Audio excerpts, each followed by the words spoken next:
Short term capital gain और दूसरा long term capital gain. वो कैसे हो सकता है वो चीजें हम लोग डिस्कस कर चुके हैं।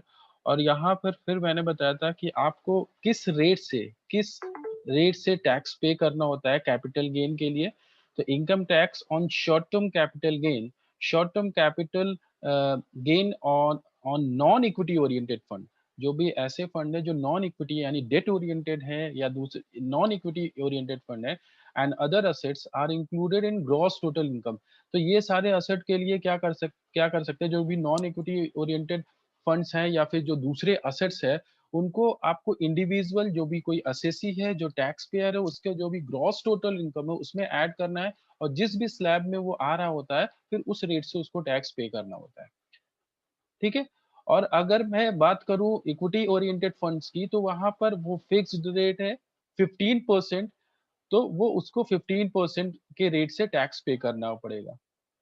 ठीक है। शॉर्ट टर्म कैपिटल गेन के लिए दो चीजें हैं, नॉन इक्विटी ओरिएंटेड फंड या फिर जो दूसरे असेट्स है, मतलब जो भी जितने भी असेट्स हैं, चाहे वो बिल्डिंग, चाहे वो लैंड बिल्डिंग या जो भी हाउस प्रॉपर्टी कोई, तो वो किसी भी तरह का असेट है, अगर उससे आपको शॉर्ट टर्म कैपिटल गेन हो रहा है तो आपको असेसी की जो भी ग्रॉस टोटल इनकम है उसमें उस इनकम को ऐड करना होगा और जिस भी स्लैब में वो होगा उस रेट से आपको टैक्स पे करना होगा।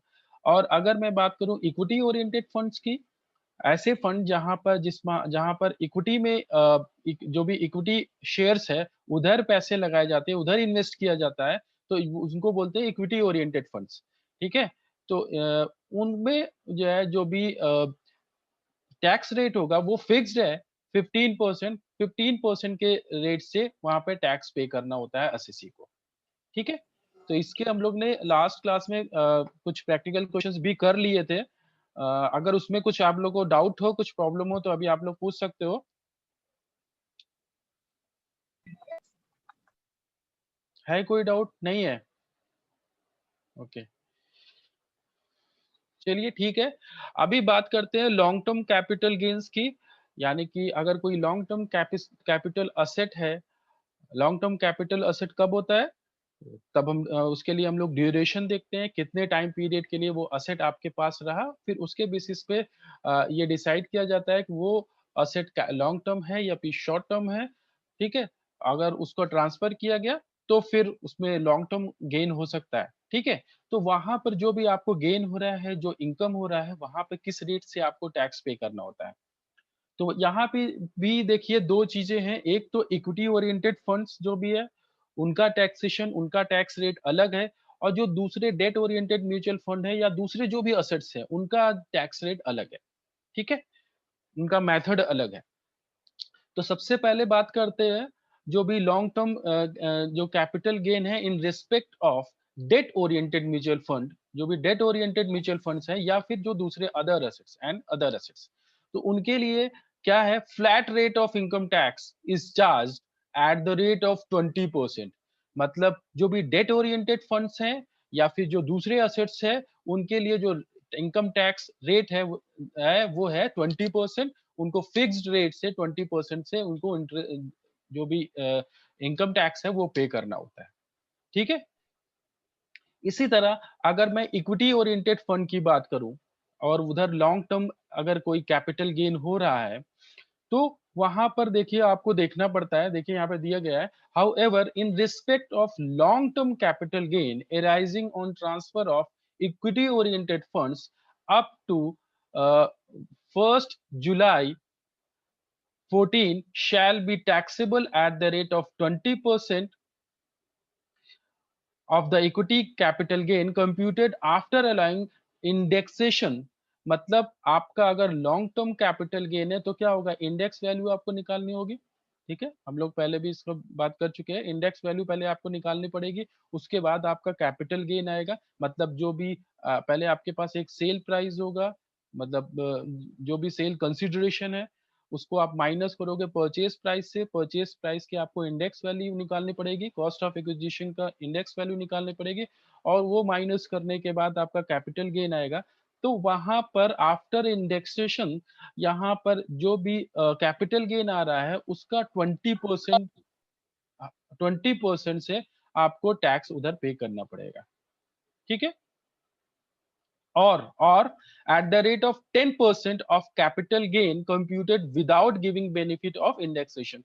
मतलब दो चीजें हैं यहाँ पर, आपको 20% से आपने टैक्स लाइबिलिटी निकाल ली, उसके बाद आपको करना है विदाउट इंडेक्सेशन, मतलब इंडेक्स वैल्यू नहीं निकालनी है, जो भी परचेज प्राइस था उसी से आपको माइनस कर देना है, ठीक है, भले ही लॉन्ग टर्म कैपिटल एसेट है, और उसके बाद जो भी कैपिटल गेन आ रहा है उसका 10%, ठीक है। दोनों वैल्यूज को आपको कंपेयर करना होगा, which ever is less will be taxable, will be tax liability.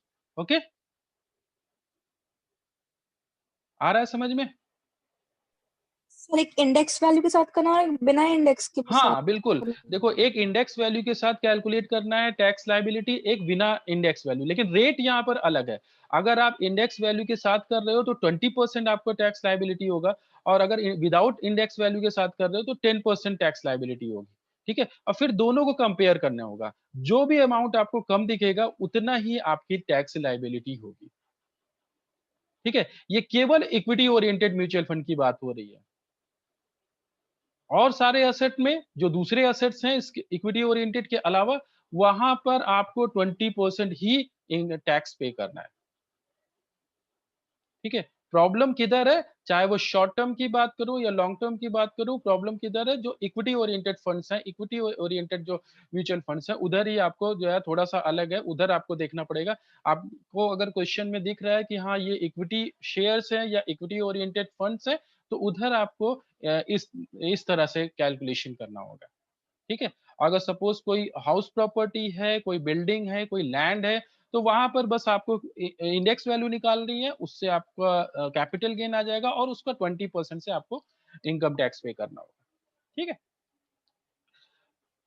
एक प्रैक्टिकल क्वेश्चन भी है यहाँ पर, इसको भी देख लेते हैं, ठीक है। यहाँ पर देखिए, mister Kumar non resident purchased equity shares. अब ये क्या कर रहे हैं, इक्विटी शेयर परचेज कर रहे हैं, लिस्टेड इक्विटी शेयर्स, ठीक है, of Shamal Limited in December 1995 for rupees 28,100. These shares are sold outside recognized stock exchange in April 19 for rupees 5 lakh. 5 lakh रुपए का इन्होंने बेच दिया, जो शेयर्स इन्होंने खरीदे थे। He does not have any taxable income in India. What will be his tax liability? तो ड्यूरेशन ज्यादा है, तो इनका ये जो भी ये एसेट है, ये कैसा है, लॉन्ग टर्म कैपिटल एसेट है। तो आपका जो भी अभी दोनों देखिए, दोनों ऑप्शन वन इधर आपको स्क्रीन पर दिख रहा होगा, option one avail indexation, option two do not avail indexation, इस तरह से आपको वैल्यू कैलकुलेट करनी पड़ेगी। तो ऑप्शन टू में मतलब आपको इंडेक्स वैल्यू नहीं निकालनी है, तो आप क्या क्या करना है, 5 लाख रुपए, 5 लाख रुपीज आपका फुल वैल्यू ऑफ कंसिडरेशन है, सेल प्राइस है, माइनस जो आपका कॉस्ट ऑफ एक्विजिशन था, कितना था, 28,100। देखिए क्वेश्चन में जो परचेज किया था वो कितने में किया था, 28,100 रुपीज, क्लियर है। तो ये सीधे सीधे इन्होंने जो है माइनस कर दिया, मतलब sale consideration minus purchase price, और इनका ये आपका जो कैपिटल गेन है, लॉन्ग टर्म कैपिटल गेन है, वो निकल के आ गया 4,71,900 रुपीज, ठीक है। अभी ऑप्शन वन की बात करते हैं, जहां पर आपने अवेल किया है इंडेक्सेशन, तो वहां पर आपको इंडेक्स वैल्यू निकालनी पड़ेगी।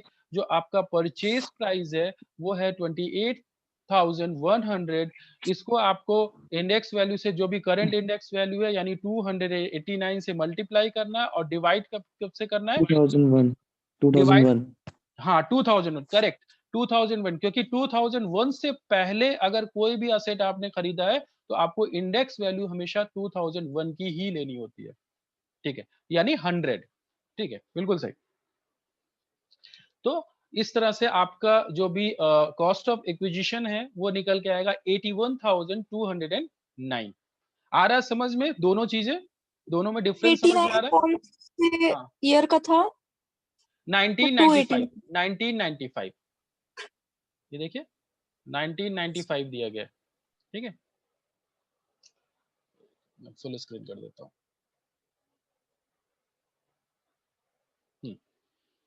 एक बार फिर से क्वेश्चन पढ़ते हैं। Mister Kumar a non resident purchased equity shares of Shamal Limited in December 1995 for rupees 28,100. These shares are sold outside recognized stock exchange in April 2019 for rupees 5 lakh. 5 lakh रुपए का इन्होंने बेच दिया वो शेयर, ठीक है. He does not have any other taxable income in India. What will be his tax liability? तो यहाँ से क्वेश्चन से दिख रहा है कि लॉन्ग टर्म कैपिटल एसेट है. तो यहाँ पर क्या किया इन्होंने, इंडेक्स वैल्यू निकाल ली और इनका इधर जो ऑप्शन 1 में जो कैपिटल गेन निकल के आ रहा है 4,18,791. अभी क्या करना है, जहां पर इंडेक्स वैल्यू से आपने कैपिटल गेन निकाला हुआ है वहां पे जो टैक्स रेट होगा कितना होगा, 20%, ठीक है. और जहां पे विदाउट इंडेक्स वैल्यू से, यानी कि जहां पर आपने अवेल नहीं किया है इंडेक्सेशन, वहां पर जो टैक्स रेट होगा वो होगा 10%, ठीक है. तो यहाँ पर आपने ऑप्शन 1 में 20% निकाल लिया, जो कि आपका आ रहा है टैक्स लायबिलिटी 83,758. ऑप्शन 2 में आपने 10% से tax rate tax liability calculate की, जहां पर टैक्स लायबिलिटी आपकी बन रही है 47,190. अभी दोनों में कंपेयर करना है, जो भी लीस्ट अमाउंट होगा, जो कम अमाउंट होगा, that amount will be payable.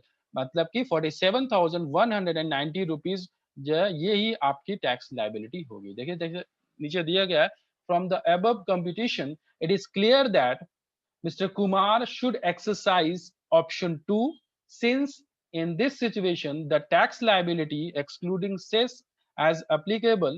ठीक है, अभी वो सारी चीजें नहीं ऐड हुई हैं, अभी हम लोग बस केवल इतना ही देखते हैं कि भाई टैक्स लायबिलिटी क्या बन रही है, बाकी एजुकेशन सेस वगैरह वो तो बात की बात है, ठीक है. Situation the tax liability comes to rupees 47,190 which is less than tax liability under option 1 83,758. तो आप ऑप्शन 2 के साथ जाओगे. क्लियर है सभी को? Yes sir. Okay fine. आगे बढ़ते हैं. एक और क्वेश्चन है. एक तो हमारा क्वेश्चन हो गया इक्विटी जो फंड है, ठीक है. अभी दूसरा एक ले लेते हैं जो अदर देन इक्विटी है या जो अदर असेट्स है उनकी बात कर लेते हैं. वहां पे मैंने बताया था जैसे कि वो 20% फिक्स्ड है, ठीक है. Mister Kumar a non resident purchased a piece of land in December 2005 for rupees 28,100. अच्छा ये वही क्वेश्चन है क्या? हाँ, नहीं नहीं दूसरा है लेकिन अमाउंट सेम है, ठीक है. Mister Kumar a non resident purchase a piece of land. यहाँ पे जो आपका असेट है वो अलग हो गया, लैंड है, ठीक है, कोई फंड नहीं है. इन दिसंबर 2005 सेम वही क्वेश्चन है, बस इन्होंने जो असेट है जो वो उसको चेंज कर दिया, ठीक है. बाकी चीजें सब वही है, परचेज प्राइस, सेल कंसिडरेशन, सारी चीजें वही है, ठीक है. In this situation the asset is transferred is land, hence the option discussed in preceding illustration are not available. यहाँ पर आपके पास कोई ऑप्शन नहीं होता कि आप option 1 option 2 without indexation with indexation. यहाँ पर आपको इंडेक्स वैल्यू निकालनी है और वहां पे फिर tax value tax liability calculate करनी है, ठीक है. और आपको उतना ही टैक्स लायबिलिटी पे करना होता है, आपके पास कोई ऑप्शन नहीं होता. क्यों? क्योंकि ये असेट जो है इक्विटी ओरिएंटेड कोई फंड नहीं है, ठीक है, इसलिए आपको पास कोई ऑप्शन नहीं है. क्लियर है? तो यहाँ पर देखिए full value of consideration 5 lakh रुपए, इंडेक्स वैल्यू निकाल लिया 28,100 का इन्होंने. अभी अच्छा यहाँ पे डेट जो है जो परचेज किया हुआ है वो 2005 में किया हुआ है, वहां पे 1995 था. तो आपको 2005 का इंडेक्स वैल्यू लेना होगा और जो अभी करंट इंडेक्स वैल्यू है वो लेनी होगी. तो इंटू 289 डिवाइडेड बाई 117, ठीक है. तो आपका जो कॉस्ट ऑफ एक्विजिशन निकल के आ रहा है वो हो रहा है 69,409. कोई इंप्रूवमेंट नहीं है, कोई कंस्ट्रक्शन नहीं है. उसके बाद जो आपका लॉन्ग टर्म कैपिटल गेन निकल के आ रहा है 4,30,591.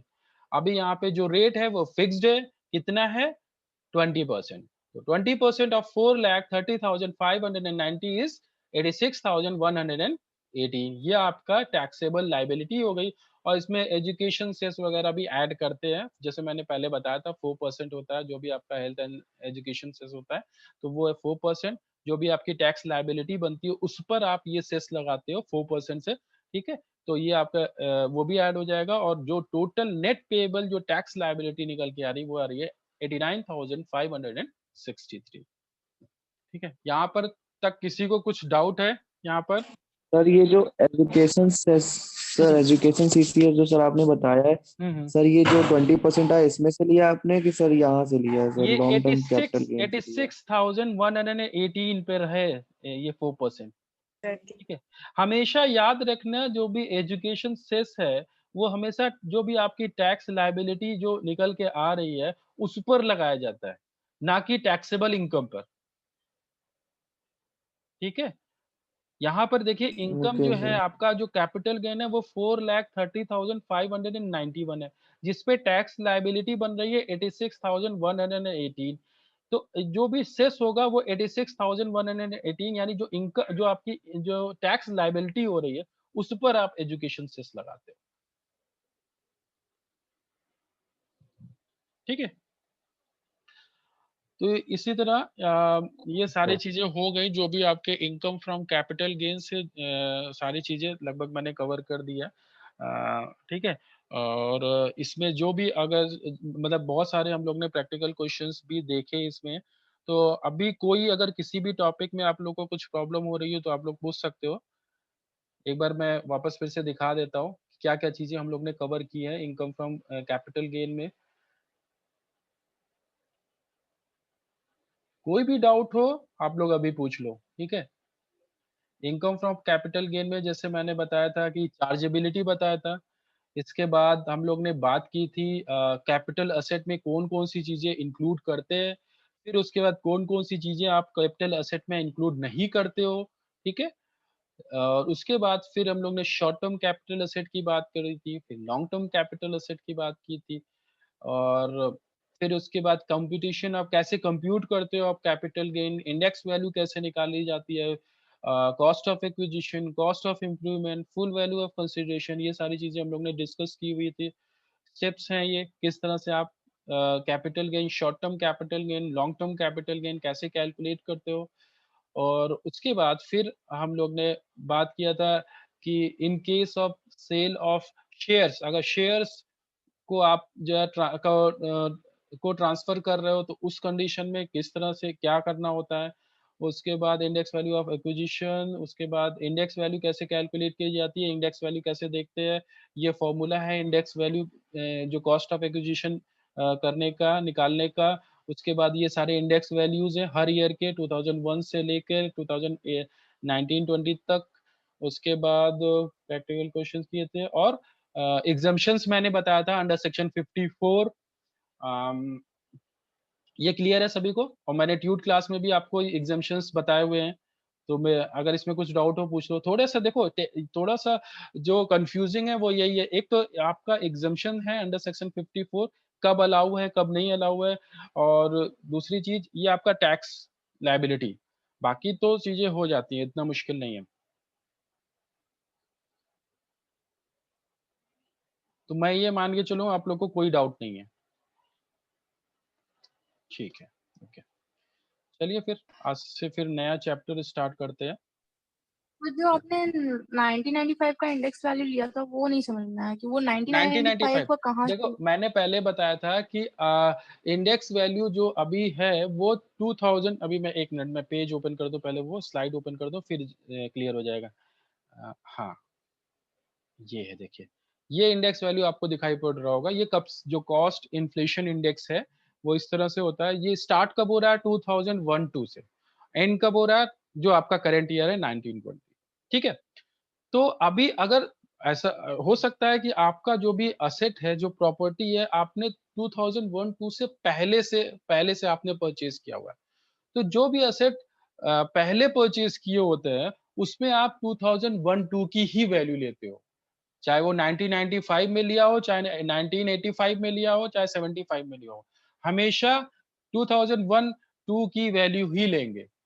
अगर 2001-2 के बाद है तो आप उस ईयर की फाइनेंशियल ईयर की आप वैल्यू लोगे, लेकिन उसके पहले है तो हमेशा आप 2001-2 की ही वैल्यू लोगे।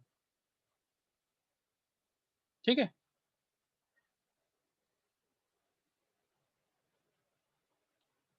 देखो यहाँ पर दिया गया है। सर 280 289 सर, जो इंडेक्स वैल्यू थी वो किसकी वैल्यू थी? 289 देखो 1920 लास्ट में देखो 1920 जो करंट ईयर चल रहा है उसकी जो इंडेक्स वैल्यू है वो है 289 देखो लास्ट में दिया हुआ है। और ये चीज मैं पहले भी बोल चुका हूँ फिर बोल रहा हूँ आप लोगों को ये याद होना चाहिए 2001-2 की 100 और 2019-20 289 ये वैल्यूज आपको हो सकता है क्वेश्चन पेपर में ना मिले। ठीक है, जो करंट ईयर की इंडेक्स वैल्यू है और जो 2001-2 की वैल्यू है उसको आप डिमांड भी नहीं कर सकते। ठीक है, वो ये वैल्यूज आपको याद होनी चाहिए जो करेक्ट वैल्यू है और 1-2 की। बाकी तो बाकी अगर कोई है तो वो आपको क्वेश्चन पेपर में होगा, उसको याद करने की जरूरत नहीं है क्योंकि ये दोनों वैल्यूज ऐसी हैं जो आपको आप लेना ही पड़ेगा। 89 जो करंट ईयर है उसको तो लेना ही पड़ेगा। ठीक है, वो तो हर क्वेश्चन में वो तो यूज होगा ही होगा। सर वो करंट ईयर तब करते हैं जब वो सोल्ड करते हैं कोई भी एसेट ना? हाँ बिल्कुल, करेंट ईयर देखो जो अभी अगर मैं आज टैक्स लायबिलिटी कैलकुलेट कर रहा हूँ ये 1920 की, तो जो इस फाइनेंशियल ईयर में जो भी प्रॉपर्टी मैंने सेल की होगी उसी की तो इनकम कैलकुलेट करूंगा। पहले का थोड़ी ना, पहले ठीक है अगर सर। 2010-11 में कोई प्रॉपर्टी बेची है तो उसका अभी मैं क्यों टैक्स लायबिलिटी कैलकुलेट कैलकुलेट करूंगा। मैंने पहले भी बताया हमेशा प्रीवियस ईयर की टैक्स लायबिलिटी आप कैलकुलेट करते हो असेसमेंट ईयर में। ठीक है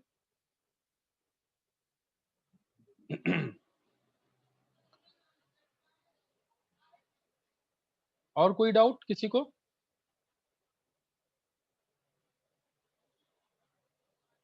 नो सर। Okay fine. तो अभी हम लोग एक नया चैप्टर आज स्टार्ट करते हैं, इनकम फ्रॉम एक सेकेंड कहाँ गया, हाँ, profit and gain of business और profession. Profit and gains of business and profession. शायद शेयर नहीं हो रहा है, एक minute.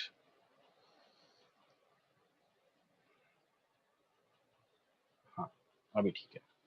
Profit and gains of business और प्रोफेशन, यानी कि अगर कोई इंडिविजुअल, कोई असेसी, कोई टैक्स पेयर किसी बिजनेस में इन्वॉल्व है, किसी प्रोफेशन में इन्वॉल्व है, तो वहां पर जो भी उसकी इनकम हो रही है वो इस हेड में आप उसकी टैक्स लायबिलिटी कैलकुलेट करते हो। ठीक है जैसे मैंने बताया था there are 5 heads of incomes, income from salary, income from house property, income from capital gain, profit and gain of business और profession, income from other sources. ठीक है, तो इसके बाद आपका एक ही हेड बचेगा, that is income from other sources.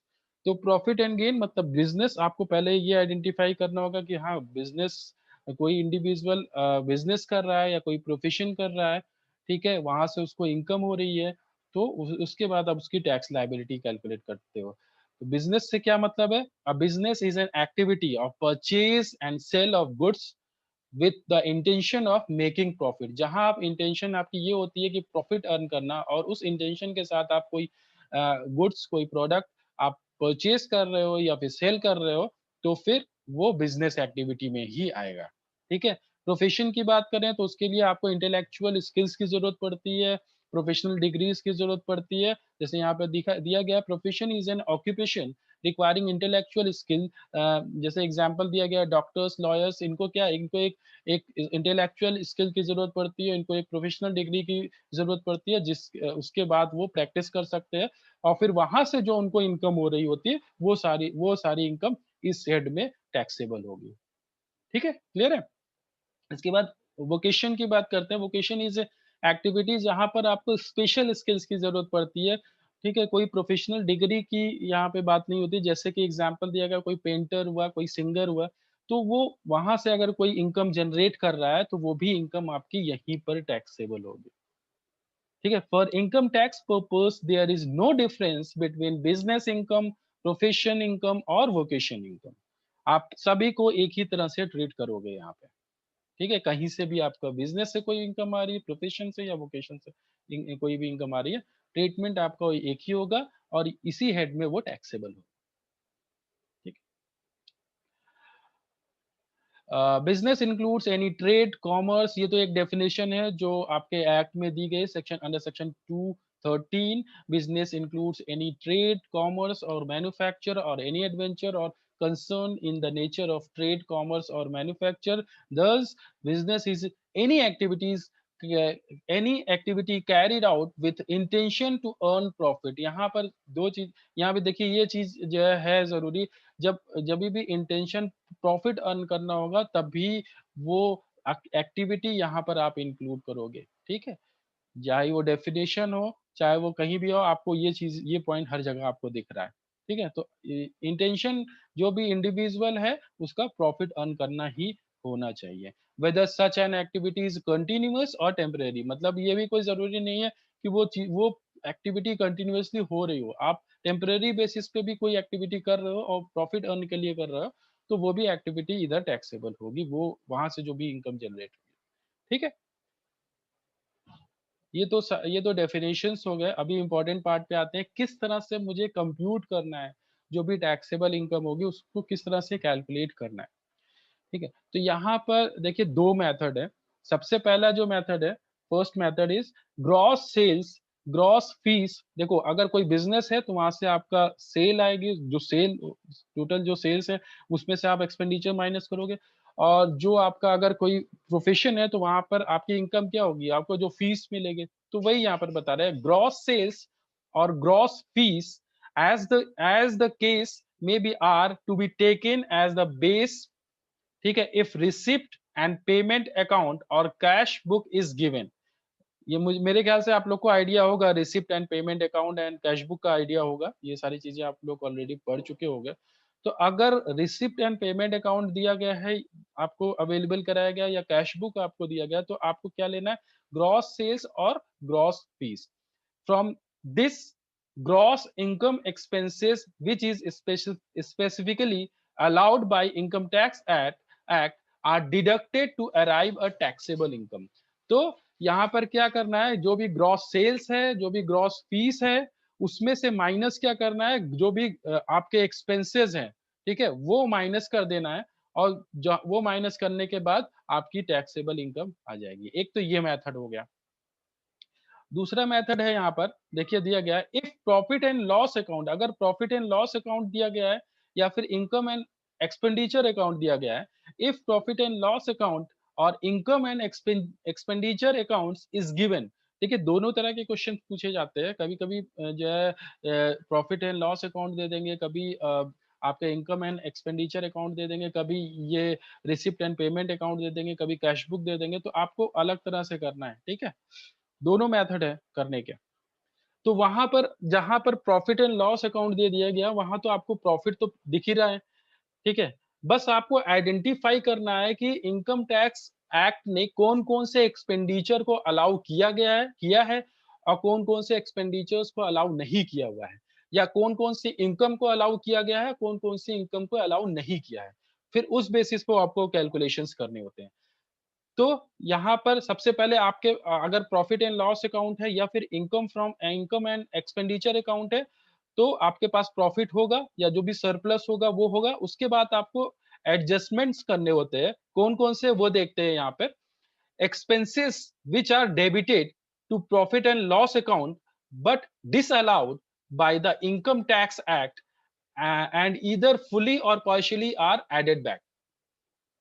तो यहाँ पर क्या है, एक्सपेंसेस, ऐसे एक्सपेंसेस जो आपके प्रॉफिट एंड लॉस अकाउंट में डेबिट कर दिए गए हैं, तो अगर कोई एक्सपेंसेस और वो इनकम टैक्स एक्ट में अलाउ नहीं है, ठीक है, but disallowed by income tax act, तो यहाँ पर वो जो एक्सपेंसेस हैं जिसको आपने डेबिट किया हुआ है, उसने आपके प्रॉफिट को क्या किया हुआ है, कम किया हुआ है या ज्यादा किया हुआ है, उसकी वजह से आपके प्रॉफिट पे क्या फर्क पड़ रहा है, कोई बता सकता है। एक्सपेंसेस अगर कोई एक ऐसा है जिसको मैंने सब कोई भी एक्सपेंडिचर जिसको मैं प्रॉफिट एंड लॉस अकाउंट में डेबिट करता हूं, तो उसका इफेक्ट प्रॉफिट पे क्या होता है, कम हो जाएगा प्रॉफिट। कम हो जाएगा, करेक्ट। तो अभी मुझे क्या करना है, उसको जो है जो भी आपको एडेड बैक, मतलब आप उसको ऐड कर दोगे प्रॉफिट, उससे और बढ़ा दोगे, ठीक है। ठीक है, आ रहा है समझ में? आपने क्या किया, अभी मैं एक स्टेटमेंट आप लोग को दिखाऊंगा किस तरह से करते हैं। आपने प्रॉफिट लिखा और जो भी एक्सपेंसेस जो डिसअलाउड हैं उसको आपने ऐड कर दिया, ठीक है, क्योंकि उसकी वजह से वो प्रॉफिट कम हो गया था। आ गया समझ में? इसके बाद सेकेंड पॉइंट देखते हैं, expenses which are not debited to profit and loss account but which are allowed by the income tax act are deducted. ठीक है, लेकिन कुछ ऐसे एक्सपेंसेस सपोज ऐसे हैं जिनको आपने डेबिट नहीं किया हुआ है और लेकिन वो इनकम टैक्स एक्ट ने अलाउ किया हुआ है, तो उस कंडीशन में आप क्या करोगे, उसकी वजह से क्या होगा, एक्सपेंसेस जो है उसकी जो आपने नहीं दिखाया है डेबिट साइड पे, उसकी वजह से प्रॉफिट आपका बढ़ गया, तो अभी आपको प्रॉफिट को माइनस करना है, प्रॉफिट में से डिडक्ट करना है वो एक्सपेंसेस को। क्लियर है यहां तक? Next, income that is credited to profit and loss account but not taxable at all or taxable under some different head is to be deducted. अभी यहाँ पर इनकम की बात करते हैं। देखो यहाँ पे दो ही चीजें हो सकती हैं, चाहे एक्सपेंसेस चाहे इनकम। जो प्रॉब्लम हो सकती है वो दो ही हो सकती है एक्सपेंसेस या इनकम के केस में, कि आपने अलाउ किया गया है और आपने एंट्री नहीं की है, आपको अलाउ नहीं किया गया और आपने एंट्री कर दी है। ठीक है, तो वहां पर आपको एडजस्टमेंट्स करने होते हैं। सिंपल है। अगर प्रॉफिट आपका थोड़ा सा इंक्रीज हो गया, बढ़ गया उस वजह से, तो आपको उसको थोड़ा सा कम, उसको उतने अमाउंट से कम करना होगा, और अगर आपका प्रॉफिट कम हो गया है तो आपको उसमें इंक्रीज करना होगा उतने अमाउंट से। बस यही काम यहाँ पे करना है और कुछ नहीं है। ठीक है, तो इनकम की बात करते हैं। Income that is credited to profit and loss account, income जो कि आपके प्रॉफिट एंड लॉस अकाउंट में क्रेडिट कर दिया गया है, जिसकी वजह से आपका प्रॉफिट इंक्रीज हो गया है, बढ़ गया है, मगर ऐसा होना नहीं चाहिए था, क्योंकि इनकम टैक्स एक्ट में वो टैक्सेबल इनकम नहीं है या दूसरे हेड में टैक्सेबल है। तो आप उसको क्या करोगे, उसकी वजह से प्रॉफिट बढ़ गया है तो आप वो उतनी इनकम आप उस प्रॉफिट में से माइनस कर दो, डिडक्ट कर दो। ठीक है, last, income that is not credited to profit and loss account, ऐसी इनकम जो प्रॉफिट एंड लॉस अकाउंट में क्रेडिट नहीं की गई है but which is chargeable to tax as business income is to be added. मतलब लेकिन वो इनकम इनकम टैक्स एक्ट में वो चार्जेबल है, वहां पर आप टैक्स आपको पे करना होता है, तो आपको वो इनकम को आपको अपने प्रॉफिट में से प्रॉफिट में ऐड करना होगा, क्योंकि आपने उसको एंट्री नहीं की हुई है। ठीक है, यहाँ पर किसी भी पॉइंट में किसी को कुछ दिक्कत? बहुत इंपॉर्टेंट है। ठीक है, और ज्यादातर हम लोग इसी मेथड से करने वाले हैं। जो सेकेंड मेथड है वही इंपॉर्टेंट है, उसी मेथड से हम लोग जो है प्रॉब्लम्स को सॉल्व करने वाले हैं। तो जो है इसमें अगर किसी भी पॉइंट में आप लोग को कुछ प्रॉब्लम हो रही है तो पूछ लो। अगर ये नहीं समझ में आया, आगे कुछ भी नहीं समझ में आएगा, और ये समझ में आ गया तो सब कुछ आ जाएगा। ठीक है, फिर कोई प्रॉब्लम नहीं है, बस आपको आइडेंटिफाई करना वाला है। पॉइंट सर फिर से समझा हाँ, दीजिए। कौन सा पॉइंट? फर्स्ट वाला, फर्स्ट, थर्ड वाला। थर्ड वाला, ओके। P&D दोनों बता दीजिए। थर्ड में देखो दिया गया है, income that is credited to profit and loss account, मतलब इनकम जो कि क्रेडिट, अगर इनकम क्रेडिट होगी प्रॉफिट एंड लॉस अकाउंट में तो क्या होगा, कोई इनकम अगर क्रेडिट किया है मैंने प्रॉफिट एंड लॉस अकाउंट में, तो उससे मेरा प्रॉफिट पे क्या इफेक्ट पड़ेगा, माइनस होगा फिर लास्ट क्या होगा? प्रॉफिट इंक्रीज होगा। ठीक है, क्योंकि आपकी इनकम बढ़ एक्सेस हो रही। जाएगा। हाँ बिल्कुल। तो और आगे पढ़ते हैं, but not taxable at all और taxable under the some different head, मतलब अगर मगर आपने गलती से उसको जो है उधर दिखा दिया है, या और जो एक्ट में दिया गया है वो वहां पर टैक्सेबल नहीं है, या फिर किसी दूसरे हेड में टैक्सेबल है, तो आप उसको उस अमाउंट से प्रॉफिट जो भी हो रहा है वो माइनस कर दोगे, उतना आप प्रॉफिट में कम कर दोगे, डिडक्ट कर दोगे वो अमाउंट। ठीक है, क्योंकि अगर इनकम ज्यादा दिखेगी, ओके। ठीक है, तो आपकी टैक्स लायबिलिटी भी तो ज्यादा होगी, ये भी तो प्रॉब्लम है। ठीक है। Tax Okay, sir. लायबिलिटी कम भी नहीं होनी चाहिए, ज्यादा भी नहीं होनी चाहिए, जितनी इनकम हो रही है उतनी होनी चाहिए। वही यहाँ पे वही कंसेप्ट है यहाँ पे।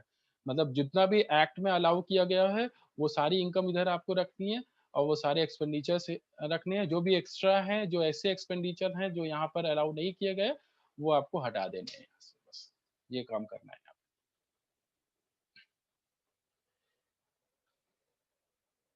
ठीक है, आगे बढ़ते हैं। Income chargeable to tax under the head of business. अभी यहाँ पर देखते हैं कौन कौन सी इनकम्स हैं जो चार्जेबल है। आपको ये मैंने बता दिया कि भाई हाँ, ये इनकम्स हैं, ये एक्सपेंसेस हैं, इस तरह से आपको कैलकुलेशन करना है। अभी आइडेंटिफाई भी तो करना पड़ेगा कौन कौन सी इनकम है जो चार्जेबल है, कौन कौन सी नहीं है। तो चार्जेबल में मैं बता दूंगा, इसके अलावा जो भी होंगे वो चार्जेबल नहीं है। तो आपको ये आइडेंटिफाई करना होगा बस। ठीक है, कि कौन कौन सी इनकम ऐसी है जो इस हेड में, बिजनेस प्रोफेशन हेड में चार्जेबल है, कौन कौन से एक्सपेंडिचर्स चार्जेबल है, और फिर उस बेसिस पे आपको वहां पर प्लस माइनस करना होगा। और कोई कैलकुलेशन नहीं, केवल प्लस माइनस करना होगा। ठीक है, तो as per charging section 28, income from any business profession shall be taxable under the head business profession. The following income shall also be taxable under the head business. ठीक है, यहाँ पे फर्स्ट पॉइंट देखते हैं, इनकम फ्रॉम स्पेकुलेशन। स्पेकुलेशन अगर कोई कर रहा है, जैसे गैम्बलिंग वगैरह, क्या स्पेकुलेशन है ना। या आप स्टॉक मार्केट की बात करो, वहां भी स्पेकुलेटर्स होते हैं, स्पेकुलेशन करते हैं। जो शॉर्ट टर्म के लिए जो इन्वेस्टमेंट करते हैं वो उसको स्पेकुलेशन बोलता है। ठीक है, तो income from speculation business shall be taxable under the head business profession. जहां स्पेकुलेट करके इनकम अर्न की जाती है, जनरेट की जाती है। ठीक है।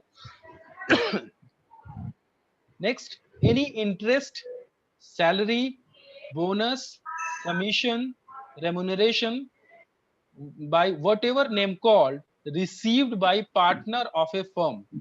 अगर कोई पार्टनरशिप फर्म है, वहां पे वहां पे बहुत सारे पार्टनर्स होंगे, तो कोई भी पार्टनर को, जो भी अगर कोई इंटरेस्ट ले रहा है, कोई पार्टनर उस ऑर्गेनाइजेशन से, या कोई सैलरी ले रहा है, बोनस, कमीशन, रेमुनरेशन कुछ भी ले रहा है, ऐसा कुछ बिजनेस से कोई पार्टनर, तो वो सारी जो भी उसकी इनकम होगी वो टैक्सेबल होगी इस under the head of business and profession. ठीक है, next, gift in connection with business, gift in connection with business profession. Any gift or perquisites or benefit received in connection with business profession. कोई भी gift आपको मिल रहा है business profession में, कोई भी परक्विजिट, ऑलरेडी हम लोग डिस्कस कर चुके हैं व्हाट इज परक्विजिट। ठीक है, कोई भी ऐसा बेनिफिट जो मॉनेटरी टर्म में ना हो, नॉन मॉनेटरी टर्म में कोई भी ऐसा बेनिफिट जो आपको ऑर्गेनाइजेशन दे रही है, ठीक है, तो वो आपका